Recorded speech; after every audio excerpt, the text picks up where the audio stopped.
Quand survient l'heure des adieux, l'émotion prend le contrôle des cœurs, même des plus solides. C'en est fini de la mission des Nations Unies en Côte d'Ivoire. Aïchatou Mindaoudou quitte le pays, avec elle le drapeau de l'ONU. Nous partons en laissant notre cœur ici en Côte d'Ivoire. Aïchatou Mindaoudou laisse surtout derrière elle 4 années de labeur et d'engagement pour la pacification et la reconstruction du pays. Elle boucle ainsi 13 années de présence onusienne au chevet d'un pays qui était déchiré par une décennie de crise, un pays qu'elle aura aidé à retrouver la voie de la raison. Ce n'est pas toujours très facile, ces missions de maintien de la paix, mais on est tous unanimes à reconnaître que celle en Côte d'Ivoire est un vrai succès.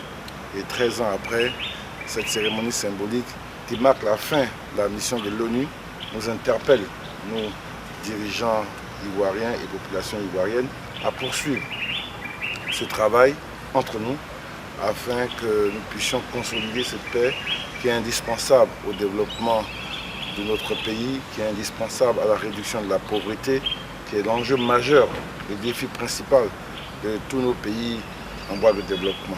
Nous avons visité l'ensemble des hameaux, des villages, des villes de Côte d'Ivoire.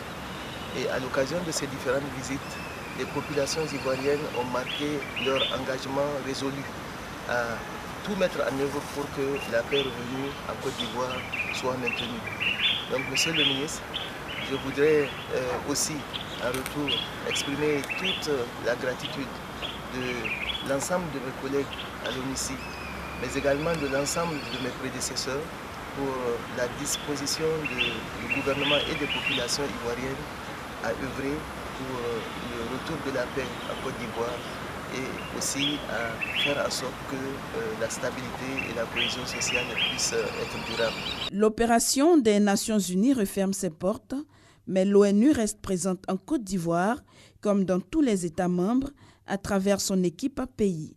Celle-ci devra de concert avec les agences et programmes onusiens tels que le PNUD, l'OMS, le PAM, l'UNESCO, le HCR et autres, œuvrer à la consolidation et à la pérennisation des acquis en matière de paix et de stabilité.